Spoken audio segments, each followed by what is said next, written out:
So, welcome to my house, guys. I will show you my house. Okay, are you ready? Kita niyo naman yung house na yan nasa likod ko. Kita niyo? Ganda niyan. Ang ganda, super ganda niyan. O, diba? Ako yung tipong tao na mahilig sa peaceful place. Like, nasa gitna ng gubat. Kasi gusto ko yung maririnig ko yung mga huni ng ibon, basta mga nature's sound, ganon. So, ayan. I will show you my house. O, diba? Ganda. Perfect. But, hindi muna tayo dyan matatapos. Nakuha ko lang yun sa Facebook. Oh my God, well. Nakuha ko lang yan sa Facebook, guys. Di ko yan bahay. Wala akong bahay, okay? Ako lang yung nag-abroad na walang bahay sa totoong buhay. So, ito na nga. Real talk tayo, guys, Real talk tayo. Nowadays, sa mga teenagers ngayon, most especially sa bundok, sa probinsya, ganoon. Hindi lang sa probinsya, lahat ng lugar na lupalop sa buong mundo, charot.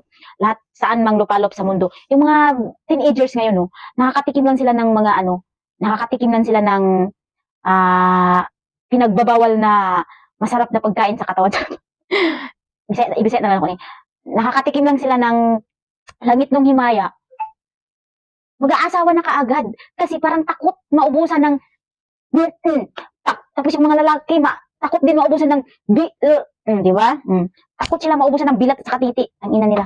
Tapos, samantalang ako, at age of 30, wala pang asawa, wala pang kahit kalahating anak.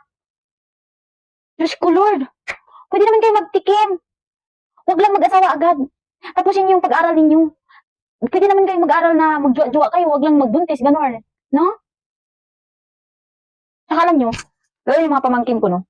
Yung mga pamangkin ko, mga pinsan ko, na babata pa nila, nag-asawa na sila. Di ko alam kung bakit, no? Di ko alam kung bakit talaga.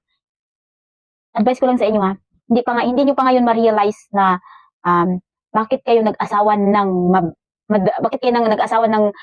maaga, hindi pa kayo stable sa mga trabaho ninyo, hindi pa kayo nakapagtapos sa pag-aaral, o wala pa kayong trabaho, kasi nga, hindi biro mag-asawa pag walang ipon, Kaya hindi nyo muna yan ma-realize sa ngayon kasi yung mga utak ninyo, mga bata pa, hindi pa siya fully matured, mga immature pa yung mga utak ninyo. So, good luck na lang sa inyo.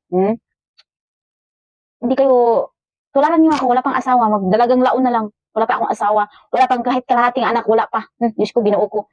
Magstisya, ano ni kaingon, ginoo ko. Magpadatot na lang siguro ko ani, or papalit na lang siguro kong laki na, para minyo ko, no,